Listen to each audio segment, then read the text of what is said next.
mundo ficou mais violento em 2023. Há ao menos 8 grandes guerras em andamento, além de inúmeros conflitos armados.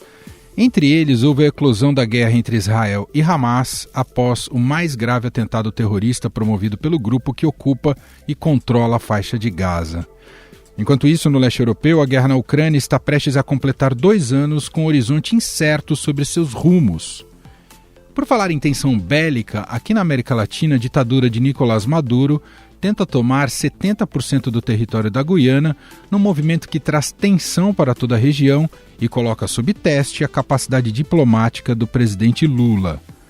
O líder brasileiro, por sinal, completa 1 ano no poder, claramente tentando buscar um protagonismo global após a passagem de Bolsonaro na presidência. Aqui no vizinho, na Argentina, a extrema-direita conseguiu superar o peronismo e elegeu o libertário Javier Milei para governar um país em frangalhos. Suas propostas exóticas e radicais serão capazes de triunfar num cenário tão difícil? E, por fim, neste campo das perspectivas, temos um 2024 muito voltado para o cenário eleitoral nos Estados Unidos e que promete ser mais uma disputa acirrada entre Joe Biden e Donald Trump.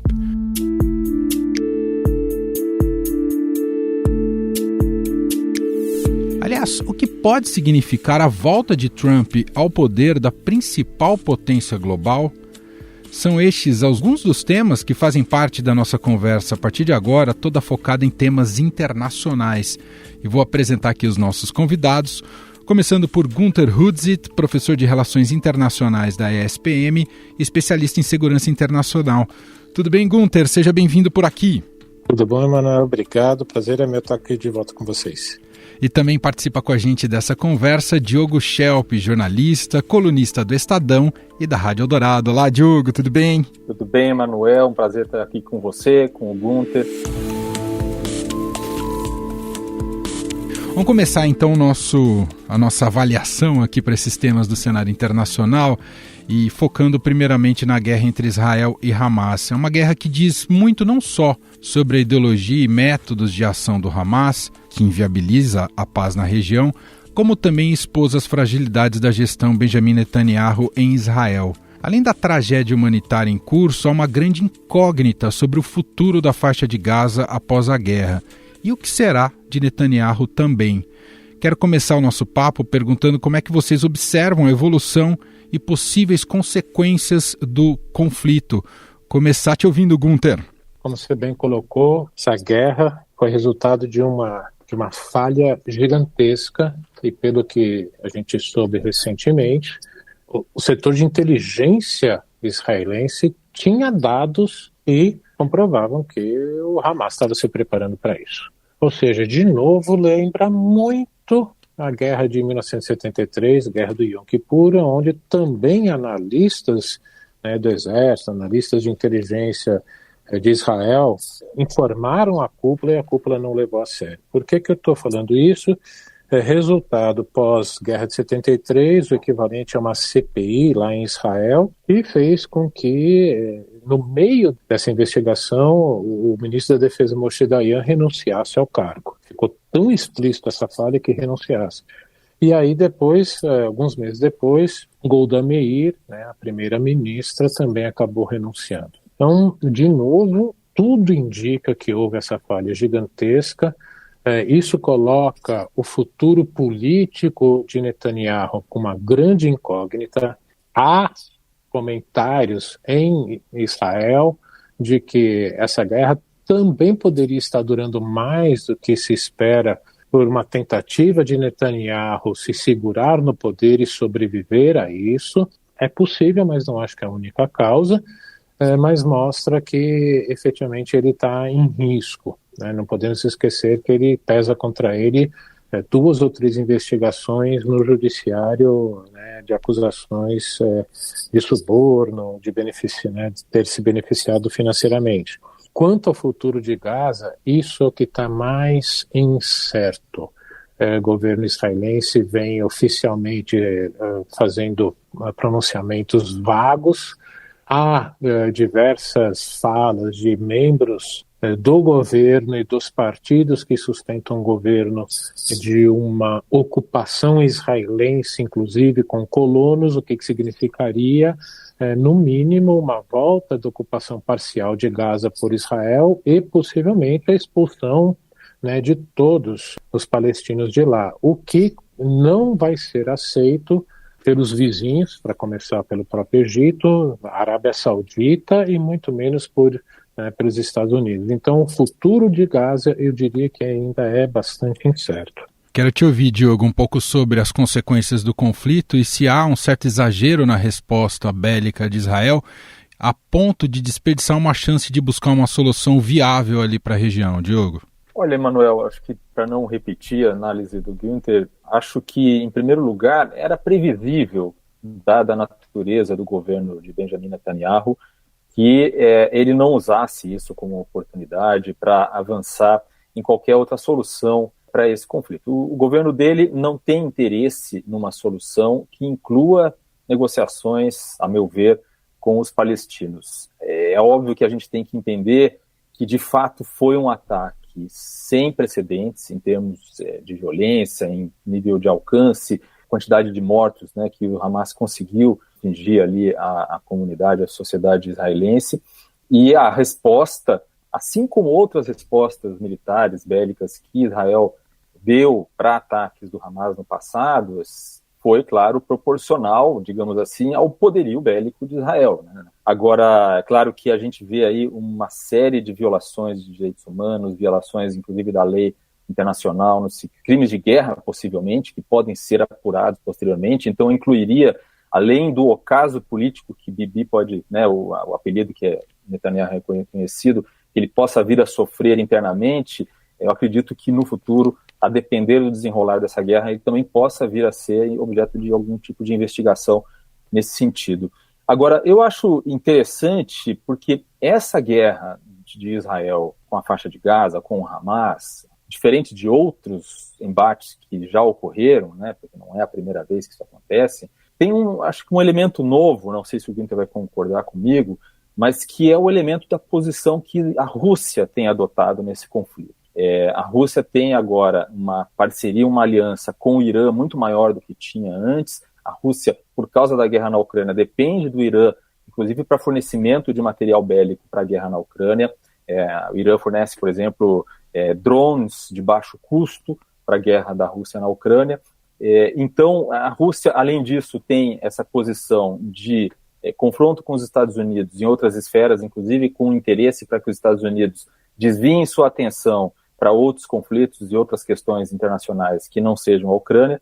Então, a Rússia está explorando esse episódio de uma forma que não ocorreu nos outros enfrentamentos de Israel com o Hamas. E concordo também com a questão do futuro de Gaza, que é preciso buscar, e a comunidade internacional precisa buscar uma solução que não seja essa da expulsão definitiva dos palestinos da região e nem de uma ocupação israelense. Uma solução possível, que pode ser discutida, é inclusive uma autoridade internacional que faça ali uma transição nessa região depois do fim das hostilidades. Bom, vou entrar então já no tema da guerra na Ucrânia, né, que completa em fevereiro 2 anos, e nessa atual fase, Putin nunca se mostrou tão determinado e confiante com os resultados ali na guerra. Enquanto isso, Zelensky, né, tem percorrido o mundo aí buscando mais investimentos, né, para conseguir armar sua defesa contra o exército russo. Te perguntar, Diogo, que nova configuração trouxe para a Europa essa guerra, como a Europa se adaptou a essa guerra até agora, e se de fato ela nunca esteve tão favorável à Rússia como neste momento? Bom, nesse momento, né, o que a gente tem de concreto talvez é mais uma vantagem política que a Rússia está verificando. Putin, inclusive, tem demonstrado, tem sinalizado que está satisfeito com essa condição política momentânea, que é justamente, primeiro, a dificuldade de Zelensky em manter o apoio incondicional dos Estados Unidos nessa guerra. A Ucrânia precisa do apoio material dos Estados Unidos e Biden tem tido dificuldade de aprovar novos recursos no Congresso para auxiliar a Ucrânia nessa guerra.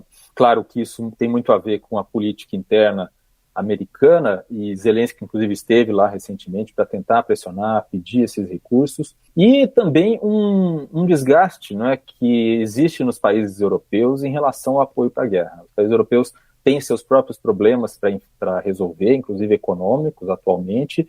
Existe uma escassez de recursos militares que a Europa pode entregar à Ucrânia, né, para ajudar na guerra. Houve uma notícia agora que é positiva para a Ucrânia do ponto de vista político, que é o fato de que a União Europeia concordou em avançar com conversas com a Ucrânia para uma futura, possível, hipotética entrada da Ucrânia na União Europeia. Isso é considerado uma vitória do ponto de vista político, mas do ponto de vista da guerra, né, em campo, a Ucrânia não foi bem sucedida na sua contraofensiva, e então a gente vive um cenário de impasse. E a Rússia tem demonstrado uma capacidade de sustentar essa guerra no longo prazo, que é inclusive maior do que provavelmente se esperava, em grande parte também por causa dessas alianças que a Rússia estabeleceu com os países que são considerados párias pelas potências ocidentais. Então, são alguns elementos que fugiram, inclusive, do que previa, né, a comunidade internacional, os Estados Unidos e a Europa nesse conflito, e tende a se estender por mais tempo, com uma coisa que é natural das democracias, não é? Você começa a ter um cansaço interno da população, dos países democráticos da Europa, dos Estados Unidos, em relação ao apoio para a guerra. E numa democracia, esse apoio é essencial para que se consiga seguir em frente. Ao contrário da Rússia, que for a vontade de Putin, é o que vai ser definido em relação a essa guerra. Não dá para subestimar o poderio militar da Rússia. Isso é histórico e tem se comprovado nessa guerra também, Gunther? Olha, eu não diria tanto o militar, eu diria o humano, porque o militar se mostrou um grande fracasso. Eles não terem conseguido tomar Kiev em 3 dias, como planejaram, e terem que recuar como eles recuaram, perdendo tanto equipamento e soldados profissionais como eles perderam, mostram que militarmente a Rússia não chegou perto do que se esperava de forças armadas modernas, como o Ocidente também esperava que fossem. A capacidade de absorver as baixas humanas, aí tem realmente, se alguém no Ocidente achou que isso faria com que Vladimir Putin e os russos voltassem atrás, acho que não aprenderam nada com a história, né? É famoso a quantidade de pessoas que foram literalmente massacradas na Segunda Guerra Mundial para sustentar a sobrevivência da Rússia, e Putin está disposto a fazer a mesma coisa. O único ponto que eu gostaria aqui de acrescentar do que o Diogo falou é que, em parte, principalmente nos Estados Unidos, o início de um movimento contrário a manter esse apoio sem limites à Ucrânia, algo que vem sendo conversado, sussurrado, de que talvez tenha tido desvio de equipamento militar e munição da Ucrânia para mercado paralelo. Se a gente voltar na reunião que teve alguns meses atrás com os ministros da Defesa, tudo que o ministro da Defesa britânico disse: nós não somos a Amazon de equipamento militar, aquilo foi estranho, e agora parecem surgir esses comentários de que talvez tenha tido corrupção, desvio de equipamento militar, o que não seria novidade na Ucrânia. Quem conhece um pouquinho da história da Ucrânia e antes da própria União Soviética sabe que isso não seria, algo novo. E isso seria o motivo que, principalmente, os republicanos nos Estados Unidos estariam sendo tão duros em aprovar esse pacote de mais 64 bilhões de dólares do governo americano para a Ucrânia. Sem esse pacote, efetivamente, a gente não sabe quantas semanas a Ucrânia conseguiria sustentar essas ofensivas que também não estão levando a lugar nenhum. Portanto, a gente está chegando num momento crucial para essa guerra. Estou conversando aqui com Gunther Hudzit, professor de Relações Internacionais da ESPM, especialista em segurança internacional, e também Diogo Schelp, jornalista, colunista do Estadão e da Rádio Eldorado, analisando temas internacionais ao longo de 2023 e, claro, com perspectivas para o ano de 2024. Vamos entrar agora em América Latina, porque aqui houve um fato novo relevante. Em 23, o ditador Nicolás Maduro aprontou mais uma das suas e promoveu um referendo para aprovar a anexação de 70% da Guiana. Isso trouxe toda uma escalada de tensão aqui para a região e que naturalmente arrasta o Brasil para este conflito. E está ficando claro, aparentemente, que essa manobra de Maduro tem muito mais a ver com política interna do que externa. Essa avaliação cabe, Gunther? Tem muito mais a ver com a sustentação de Maduro no poder do que efetivamente colocar seu exército na fronteira?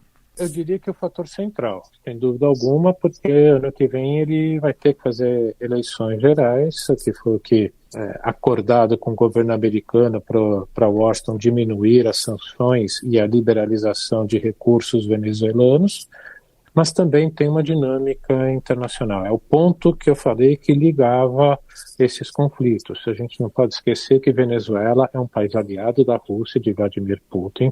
Eu diria que perto de 90% do equipamento militar venezuelano é russo. Como eu tenho, entre essas, brincado, eu acho que Maduro está seguindo o manual Putin, o que academicamente se chama uma guerra híbrida. Putin desenvolveu essa capacidade de criar uma situação política em países vizinhos tão propícia para uma intervenção militar dele. Foi assim na Geórgia em 2008, foi assim na Ucrânia em 2014 e de novo em 2022. Então, isso beneficiaria não só a Venezuela, mas beneficiaria também Vladimir Putin, porque faz com que o governo americano tenha que desviar parte da sua atenção para uma área, entre aspas, no seu quintal dos fundos, que não estava prestando atenção e cria mais uma tensão para ele ter que dividir atenções, recursos militares. Portanto, eu vejo uma correlação direta entre todos esses eventos e aí a situação interna venezuelana. Diogo, quero te ouvir sobre o papel do Brasil até aqui. A gente sabe do alinhamento ideológico do presidente Lula, desde o Chávez e agora com o Maduro também, e a dificuldade que representa para Lula tomar uma posição, digamos, mais contundente. Isso já se revelou ali no processo eleitoral, foi motivo de vários constrangimentos para a campanha eleitoral do Lula e implica em mais uma saia justa também nesse momento de tensão ali com a Guiana, não é, Diogo? Com certeza, demonstra que Lula, apesar da declarada proximidade com Nicolás Maduro e com o governo dele, não foi capaz de conter sequer as ameaças que foram feitas até agora. A gente pode considerar que sinais de que isso ia acontecer já existiam e chegou ao ponto de o Nicolás Maduro fazer um plebiscito, verdadeira fraude, porque com uma proporção de votos favoráveis à anexação de Essequibo, que não condiz com qualquer realidade, aquelas votações que são famosas em ditaduras, em que se obtém mais de 90% e com uma participação muito baixa, e com uma lei que depois que foi aprovada na Assembleia Nacional Venezuelana, claro que é dominada pelo chavismo, confirmando, digamos assim, oficializando uma anexação da região. Interessante porque o Lula, quando recebeu Maduro este ano no Brasil, falou que Maduro precisava vender a narrativa dele sobre os fatos, como se a questão da política venezuelana se resumisse a quem vende a narrativa melhor. Então, tudo isso coloca o Brasil numa posição ruim para ser um mediador desse conflito. É possível que saia com a imagem de que conseguiu mediar um conflito e impedir a guerra, até porque, na minha visão, a Venezuela nunca acreditou realmente, Maduro nunca pensou exatamente que seria capaz ou poderia invadir a Guiana, por uma série de razões logísticas, pelo custo altíssimo que isso teria e porque qualquer invasão militar pressupõe depois você permanecer no território ou garantir o território, Isso, naquela região, com as características do terreno, tudo, seria absolutamente inviável para as capacidades venezuelanas. Na verdade, o que eu vejo que era a intenção de Maduro desde o princípio, além da questão interna de desviar a atenção para uma questão eleitoral lá, que ele com certeza não quer cumprir, não tem a intenção de cumprir, dificultar ou até impedir que de fato haja a exploração de petróleo por parte da Guiana na região. Ele consegue, por exemplo, fazer uma ameaça de que se chegam navios para começar a exploração, eles apreendem os navios ou fazem um tipo de sequestro de navios, como ocorre geralmente muitas vezes lá no Golfo Pérsico, por exemplo, né, por parte do Irã. Quer dizer, é um tipo de enfrentamento de baixa intensidade, mas que cria muitos incômodos e atrapalha bastante o adversário. E tudo isso tem o efeito que o Gunther falou de atrapalhar os interesses americanos na região, de causar uma confusão que, de fato, cria esse desvio de atenção, né, essa necessidade dos Estados Unidos de ter que olhar também para o seu quintal, quando antes quem tinha que olhar para o quintal era o Putin, que estava lá tendo os problemas e enfrentando as questões na guerra na Ucrânia. Bom, já que a gente está aqui avaliando, analisando a nossa região, a América Latina, vamos falar da Argentina, né, que teve processo eleitoral neste ano de 2023, com a vitória de Javier Milei, derrotou o peronismo, assumiu o poder e, claro, com desafios econômicos gigantescos, né, tenta implementar medidas que possam salvar a Argentina, mas há muitas dúvidas, né, sobre a capacidade de articulação política dele, de criação de consensos por parte do líder libertário. Até aqui tem vindo muito à tona seu lado autoritário. Queria te ouvir primeiro, Gunther, como é que você avalia o significado da eleição de Milei para a Argentina e, claro, todos esses desafios que ele tem pela frente. Ficou claro quando você tem um país em que a economia vai pessimamente mal, né, sendo bem redundante, porque é essa a realidade da Argentina, um país que já teve, né, uma das maiores economias do mundo no início do século XX, hoje ter, né, mais de 40% da sua população já vivendo abaixo da linha da pobreza, com uma inflação já beirando 140% e agora vai aumentar ainda mais, mostra que quando você tem essa situação, não tem governo que se sustente no poder numa democracia efetiva. Então isso serve mais uma vez de lição para todo mundo e, de novo, mostra que em situações como essa, a possibilidade de um populista chegar ao poder é muito grande e deu no que deu, né? Milei, com todas essas promessas que ele não vai conseguir cumprir. Está claro isso porque são promessas inviáveis de serem feitas e, principalmente, como você falou, ele não tem sustentação no Congresso. Já teve que colocar vários cargos, principalmente no Ministério da Fazenda, de Segurança, para partidos tradicionais, porque precisa desse apoio. E, portanto, quando essa inflação que vai subir, por mais que ele tenha dito no seu discurso de posse, que eu nunca vi um discurso de posse tão economês como esse, acho que foi uma aula de economia, todos os economistas vão acho que começar a usar, né? Olha, dá para fazer política usando economia. Não, é a Argentina um caso muito à parte nesse momento, mas ele não vai conseguir entregar tudo isso. Como a população argentina vai reagir a isso é a grande incógnita, porque votaram nele para realmente mudar. Se não mudar, a gente lembra, né, que é um pouco mais velho, lembra o que aconteceu no iniciozinho dos anos 2000, literalmente em 2000, quando a Argentina passou por uma crise econômica também gigantesca. Então, me preocupa assim, a estabilidade social, política e econômica da Argentina. Diogo, Milei, até pegando um pouco esse gancho do Gunther, é um pouco a resposta dos argentinos à exaustão da falta de soluções no campo político e econômico para o país? Acho que sim, eu acho que é uma resposta, sim, ainda que uma resposta muito arriscada, não é? Agora, eu acho interessante o seguinte, desde que a Argentina retornou à democracia, em 1983, só teve um presidente não peronista que não foi afastado do cargo, né, depois de protestos, confusão e caos nas ruas na Argentina, que foi Maurício Macri. E por isso que é tão importante essa questão da social, não é? Do enfrentamento que ele pode vir a ter, o Milei. Inclusive a Patrícia Bullrich, que agora é ministra da Segurança do governo dele, né, que foi candidata também, anunciou que vai ter restrições para os protestos. Quer dizer, aquela questão da liberdade, ele é um grande libertário, coisa e tal, mas agora já está adotando medidas para restringir os piquetes, aquela famosa técnica lá de protesto na Argentina, justamente porque eles estão prevendo que as medidas que o Milei pretende adotar vão ter resistência e já tem planejamento para resistência com sindicatos e assim por diante. Então, eles já preveem que esse vai ser o grande desafio e que existe esse risco, porque é histórico na Argentina, de que um presidente que não peronista não consiga concluir o seu mandato. Aí vem a aposta porque, de fato, não há muitas outras alternativas. É um choque fiscal que ele pretende impor, vai piorar muito E a dúvida é se de fato vai melhorar depois de piorar e se ele vai conseguir resistir até lá.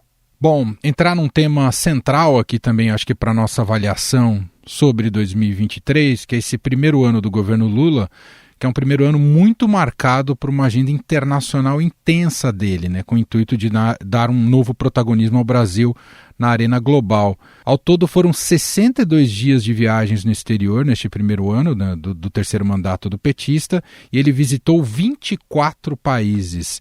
Ele foi, Gunther, bem sucedido nessa missão de mudar a imagem do país no pós-Bolsonaro? Foi, né? Isso não tem como negar. A própria eleição dele e a própria sustentação da posse dele por parte dos partidos políticos foi uma demonstração que nossa democracia, mais falha do que ela é efetivamente, com todos os seus problemas, conseguiu ainda, né, sustentar uma eleição livre. Então, só por esse fato, ele já recuperou uma imagem do Brasil lá fora. Começou bem, começou com um discurso, né, de que o Brasil voltou, principalmente na arena, né, ambiental, só que aí começaram os escorregões, principalmente nas falas improvisadas dele, a principal lá já voltando, né, da viagem à China, comparando Ucrânia e Rússia como, né, dois responsáveis pela guerra. Então ele vem colecionando uma série de falas, né, o presidente que tem essa ênfase muito grande na diplomacia presidencial, não na diplomacia tradicional, porque o que não apareceu e que é muito importante as pessoas saberem é que o embaixador Mauro Vieira, enquanto isso, estava refazendo todas as relações, né, retomando os contatos diplomáticos tradicionais. Mas como isso é feito, como sempre, né, precisa ser feito, e com a tradição de diplomacia low profile, sem aparecer, as pessoas não perceberam isso. O Brasil voltou nessas duas instâncias, mas com essa ênfase tão grande na diplomacia presidencial, na figura dele, essa série de pronunciamentos que ele fez, que causaram tantos problemas, mancharam um pouco, sim, a política externa brasileira junto aos governos ocidentais. Tem um aspecto que eu queria que você comentasse, Diogo, mas também pode falar do todo, né, desse primeiro ano de Lula e suas relações internacionais, da dificuldade em aprovar esse acordo Mercosul e União Europeia. Quer dizer, o Brasil pode continuar ainda muito restrito a mercados que faz tão mal à nossa economia, Diogo. Pois é, uma oportunidade perdida, né, Emanuel? Um nó que começou a ser desatado, né, lá no governo Michel Temer, uma negociação que se arrastava há muitos e muitos anos, e que Bolsonaro desperdiçou, e depois Lula também não teve a força, a capacidade de resolver e colocar de pé, né? Muito se fala sobre as responsabilidades da própria União Europeia, né, de alguns países europeus de oposição que existe lá, mas o fato é que o governo brasileiro também, né, criou alguns obstáculos e também não conseguiu avançar nisso. Queria concordar com o Gunther aqui, tudo que ele falou, e acrescentar o seguinte, quer dizer, eu dividiria da seguinte forma essa busca por protagonismo de Lula aí no cenário internacional. Tem um aspecto positivo, porque de fato o Brasil sai do isolacionismo, do antimultilateralismo que existiu no governo Bolsonaro e volta à cena internacional, volta a participar, né, das instâncias multilaterais, da forma como tradicionalmente a diplomacia brasileira faz, principalmente no campo do meio ambiente, na questão das mudanças climáticas, em que o Brasil tem um peso, né, que Bolsonaro desistiu de participar, desistiu de ter uma voz ativa, não quis, na verdade se opunha, e Lula o governo Lula tem essa posição muito positiva de retomar isso. E no aspecto negativo, essa tentativa de Lula de retomar esse protagonismo internacional, mais ou menos nos moldes parecidos com o que ele tentou nos 2 primeiros governos. Então, só que o cenário hoje é outro. Enquanto nos 2 primeiros governos ele buscava aquela construção de uma ordem multilateral e tudo mais, hoje em dia a gente vê cada vez mais um cenário bipolar, né? Um mundo bipolar e não multipolar como o Lula queria construir. Então a China com os seus aliados de um lado, os Estados Unidos do outro, e aí o que isso faz? Faz com que o governo Lula se coloque numa situação difícil para conseguir aquela equidistância necessária entre esses 2 polos, de forma a beneficiar o Brasil. E na ênfase que foi dada, por exemplo, à questão do BRICS no começo, e na tentativa de ter algum protagonismo na questão da Ucrânia, de se aproximar com a Rússia e tal, tornou bastante desafiador, né, esse cenário. Então, realmente é algo muito difícil de conseguir, e em determinado momento parecia que o Brasil estava se alinhando àquele outro polo, né, o que não nos interessa, do meu ponto de vista, para os interesses nacionais. Bom, vamos entrar aqui no último tema aqui da nossa conversa, e já muito olhando para 2024, para as perspectivas de 2024, e focado aqui em Estados Unidos, porque a eleição americana pode representar, depender do resultado, a redenção de Donald Trump.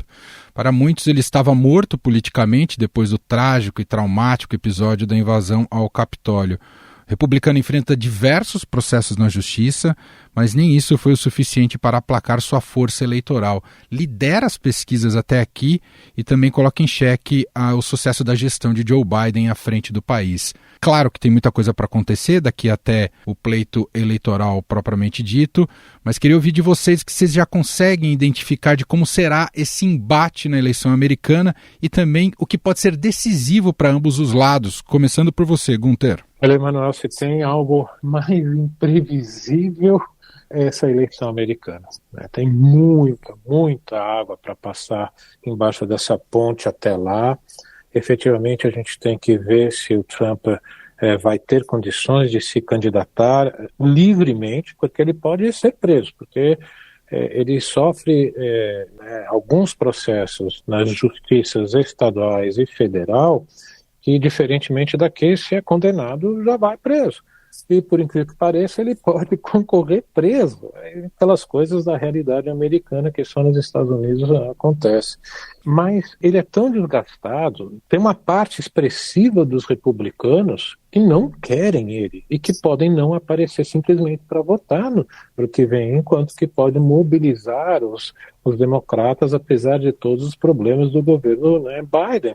Então, como a característica das eleições americanas são muito próprias, a gente não pode esquecer, não é uma eleição direta, é uma eleição indireta, tem o colégio eleitoral. Então, essas pesquisas nacionais em que ele aparece à frente, dependendo da composição dessas entrevistas, dependendo dos estados-chave, os swing states, aqueles que votam democratas, republicanos, independente, né? Tem alguns estados que só votam republicanos, como o Texas, que só votam democrata, como a Califórnia. Isso pode mudar o resultado da eleição.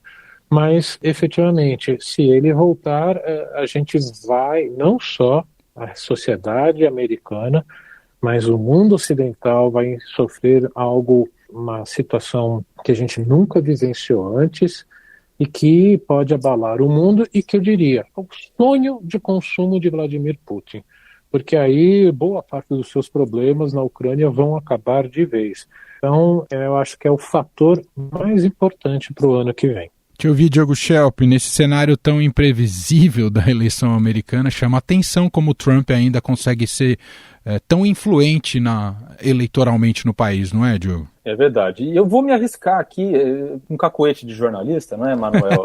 vou me arriscar aqui na futurologia, viu? Apesar dessas incertezas todas, e o Gunther apresentou muito bem todas essas particularidades da política americana, né, o voto indireto e tudo mais, os swing states, mas eu me arriscaria a dizer que se Trump não for impedido de disputar a eleição por uma decisão judicial, há uma tentativa muito grande, por exemplo, de colocar a Suprema Corte para tomar essa decisão antes que haja, de fato, a eleição, eu diria que Trump pode se tornar, sim, presidente novamente, com grandes chances. Eu diria que será o novo presidente se não houver esse impedimento judicial. E por que eu digo isso? Porque é claro que as pesquisas todas apresentam ele muito à frente de Biden, até mesmo outros candidatos republicanos aparecem à frente de Biden nas pesquisas, mas claro, nós estamos ainda longe das eleições e tudo mais, mas a questão é que quando Trump perdeu as eleições para Biden, ele saía de um cenário de pandemia, havia aquele trauma da pandemia da Covid-19, mesmo que a gente viveu aqui no Brasil, os americanos viveram também de forma muito intensa, ele teve uma postura